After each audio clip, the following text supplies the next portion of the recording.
Today, we're going to go over working in a studio and some basic tips that you should remember.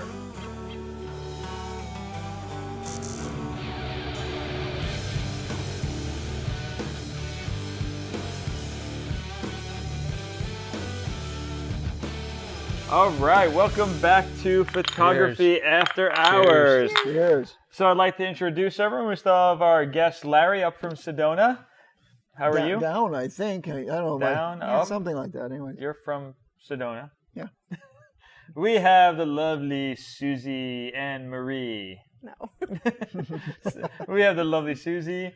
We have Scott, and my name is Nick. We are the crew out here today, and we're going to be talking about some studio tips. But first, I want to let you know about PAC, the Photographers Adventure Club.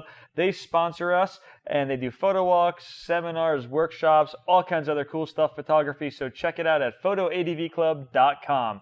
So studio tips. We've been working in the studio all day. We shoot in the studio now. We own a studio here. So what are some tips that we want to kind of let people know about when they enter a studio, whether they're coming to one of our shoots or they're doing their own or they're renting it on their own? So what's a few things that we really want to kind of make people aware of so that they say someone's never been there?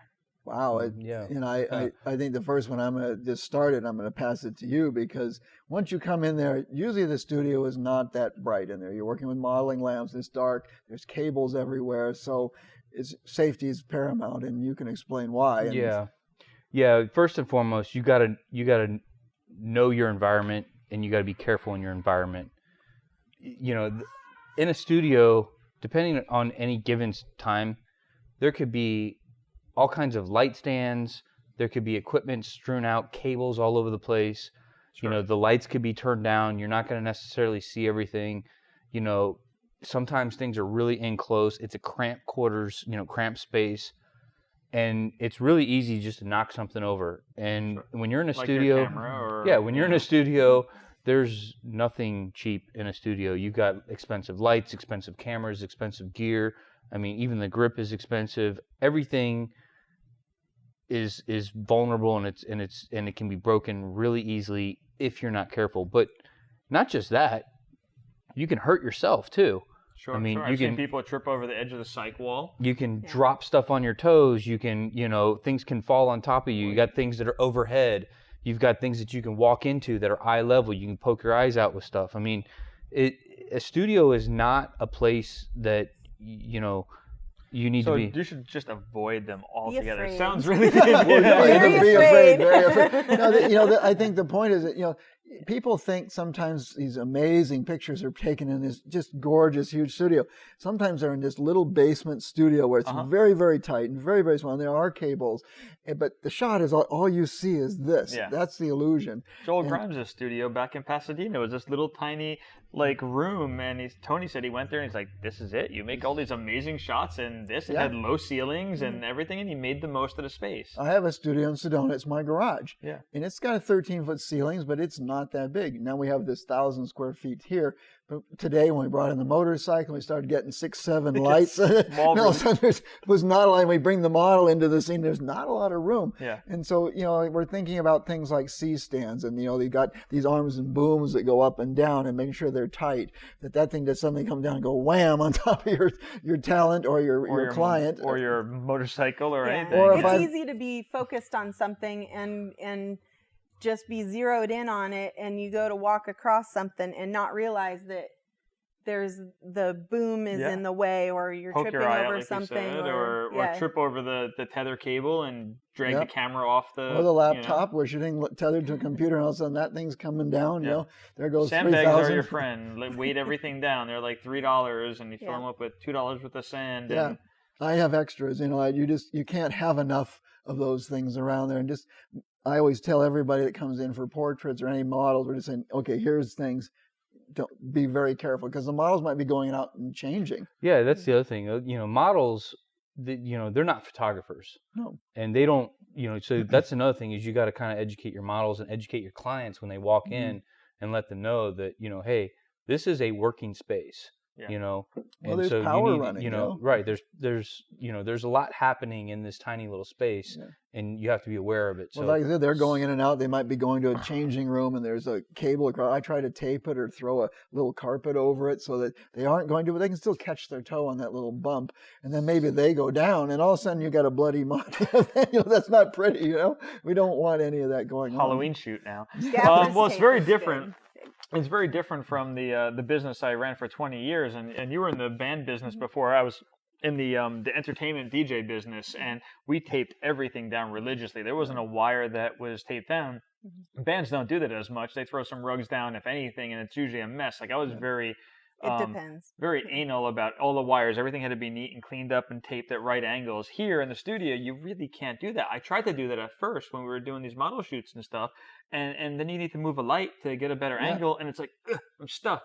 So you really don't tape stuff down, and not that I don't want to tape stuff down, you just don't, because if you need to move the light 3 inches to get the actual light in the eyes or something other angle, it impedes your progress. I think that brings up like insurance. I'm fully insured commercially for on-site, off-site, my camera gear, I know liability. your tripod disappeared today, so that's on record. I'm going to find that thing. I think I know who has it. Just gone. Poof. Yeah. No, safety is paramount to me, and that's one of the first things that I'm watching. And there's ways to use equipment. And again, training will help you to do that. And Yeah, so definitely be aware of your surroundings, and safety, sandbags, all very helpful. Educating your models, clients, anyone that comes in. If you have someone that you're doing a corporate headshot of, and you're bringing them in, and they're president of anywhere, that Microsoft or something, you don't want them tripping and getting hurt, because you can't afford to fight them. Always use 2 hands for everything. Whether you're moving a light stand or moving anything, you're lowering always have 2 points of contact on every piece of everything. Always. And I step on the bottom of the light stands too, so you're holding the weight down. Everything's downward weight. I worked on boats in Alaska. I was a fisherman back at it one day in my youth, and we always had the thing is one hand for the boat. So you don't fall over. Because you go overboard up there in the North Pacific, you don't have long to live. Yeah, you got 30 seconds, you're dead. You got a few minutes, but someone may not find you again in a storm when the seas are 40 feet. Yeah. And I've been out in that stuff. So.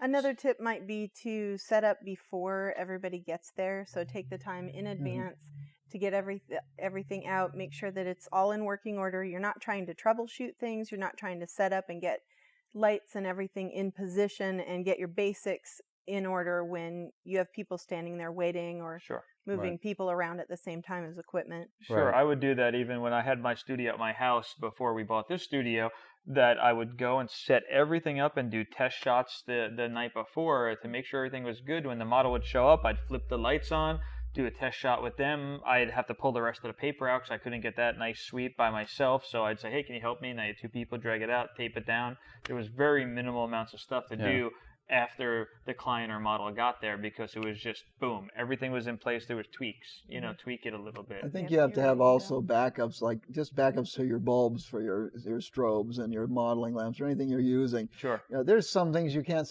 always afford to have a backup body, but that's a good thing to have, especially if you're shooting for clients and things, and things do go wrong, things break, and definitely you want to keep making money and you want to impress your clients. You don't want the thing to go down on you.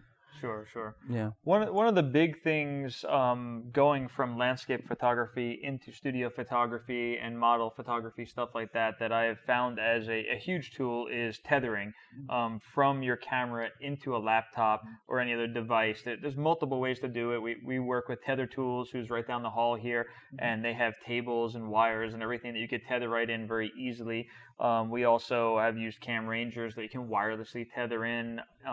So there's all these different ways to tether, but what that gives me the opportunity to do, and I don't know how you guys feel about it, is now I can see it 13 inches, or we were actually shooting it through the plasma the other day, see it 42 inches, and know my focus is on, the angle's right, the eyes are open, the lighting's right. You get a real big, like 42 inches. How many people are going to print something that big? Yeah, everything looks good at it when it's this big, but you won't know until you blow it. Plus, you can the advantage is you can bring it right into your editing software immediately in like 4 seconds. They pop up, and you can have presets already set so that you already understand.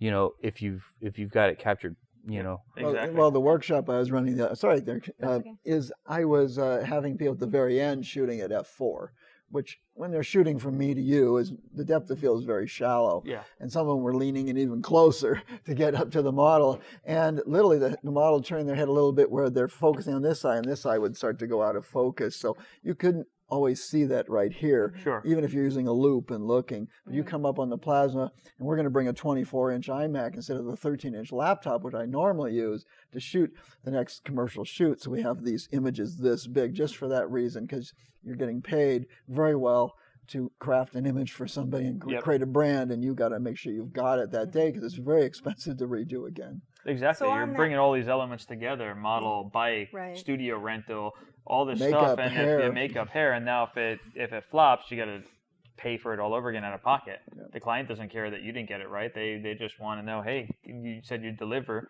It's at your cost then. So on the note of delivering for the client, another benefit to tethering is if you have the client or a client's representative there, and while you're shooting, during the session, they can see the previews, and you can get an idea from them, you know, how close you are to their target image. It's not as easily done them just looking at the back of your camera. Exactly. Or in your garage or anything either. They're not comfortable. Like you could have them sit here and watch you shoot, and have an iPad with the Cam Ranger, and they just flip through the pictures and get that instant feedback and mark the images 5-star, 1-star, don't like it. You know, one thing you have to be careful with that is Dave Kelly had a problem with this. He gave it to a model and said, mark the ones you like. She went through them all and erased them, and it actually erases the pictures from the card then. So tell them never to erase them, so he came out with like 3 pictures from the shoot. So don't let them erase them, just mark them, star, 5-star, 1-star. Be there with like them. I do the marking. Never give a model your iPad. It's just Yeah. Well, I mean, the other thing about being in charge of a shoot, I mean, when you're the person who has to get the shots out, and you walk into a space, especially in commercial shooting or anything, or you do weddings and things, people have to have confidence in you when you walk into the space.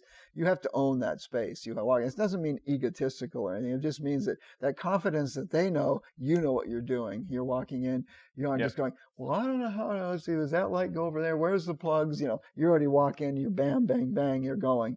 And you're in charge, because a lot of times people, especially have clients just for portraits, they go, well, I don't know what to do. They're not models. They don't know how to pose themselves, what they're going to do. They're nervous. And so you've got to take charge and get them comfortable and get them in the right place and get them the shot that they have in their head. What they envisioned, which isn't always possible, you know. It's hard. It's hard, you know, because what they may have in their mind and what you can produce isn't the same thing all the time. So you hope to, because I always tell people, I'm looking this isn't a smile.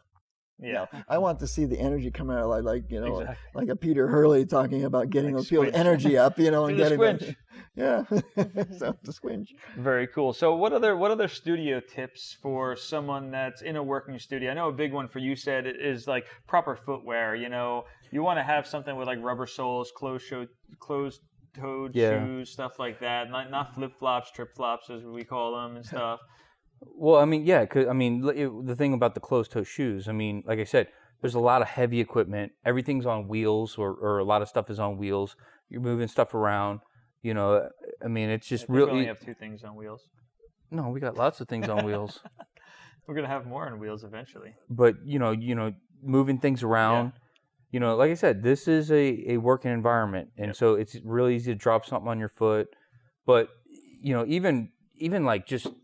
I mean, I've even done it myself. I've pinched myself really bad with like the light stands. You know, they come down suddenly. You got to be careful with everything. You loosen a knob, something comes down real hard.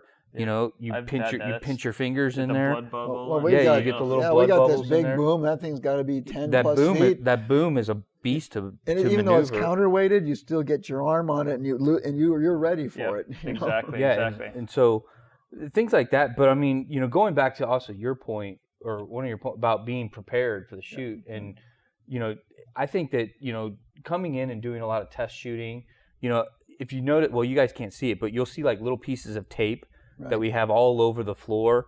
And that's from test shoots. So we'll mark the floor with lights, and we'll even write on the piece of tape, you know, this was in this direction at this f-stop and this power level and this. And so when we come in with a client, everything on the floor is already marked and in pre-position and pre-metered and preset, so that when we come in, we just place our model there. If we need to move lights around, we have position 1, position 2, position 3 for all these different positions. And everything has been already pre-marked on the floor and labeled, so that we can look at the label and say, this is where this position is for light number 1 at this power level. And so everything's set so that you're not fumbling around with your equipment, because what you're saying is that getting great photos isn't an accident. Right. Exactly. But it's also, it exudes a level of professionalism when you can just move in there and you just set it up and it works the first time. Right. What your client sees or what the model sees is that you got it right the first time. But what they don't know is that all of this was pre-planned and preset and pre-done. How many hours do we spend? We spent at least an hour, hour and a half to set up the model shoot for, the pack members to come in and practice. And, why is that? Because we're there and we want to get it all dialed in so that when they show up and the model shows up, that it's all just cued in. Right. You have lots of really bad pictures of Sprague. That's right. Good ones. I do have lots of bad. We should do a Sprague, a Sprague slideshow. Yeah, the slideshow of all of his tests. Yeah. So cool. A lot of things you're hearing with studio tips is just safety. Lots of safety, lots of being aware of your surroundings. So keep that in mind out there. Hopefully some of these have helped you with your own studio or having people come in your studio. You don't want to get sued just because you have a studio doesn't mean that you shouldn't be smart and think about some of this stuff. So if it's stuff you haven't thought about, you don't have sandbags, go on Amazon, go buy them. They're like $5. I think it's like 15 and you get like 6 of them or something. Just pick them up. Bag of sand's nothing, Yeah, it's stuff that will save you from broken equipment or lawsuits down the road. So check it out. We're always on YouTube here. Subscribe somewhere around here, down there. Down there. It's always down there. Always down there. It's somewhere. Right down there. That red thing. That weird thing. So subscribe to our channel. Let your friends know about us. And we'll see you real soon out there. Leave your comments down below. Cheers. Cheers.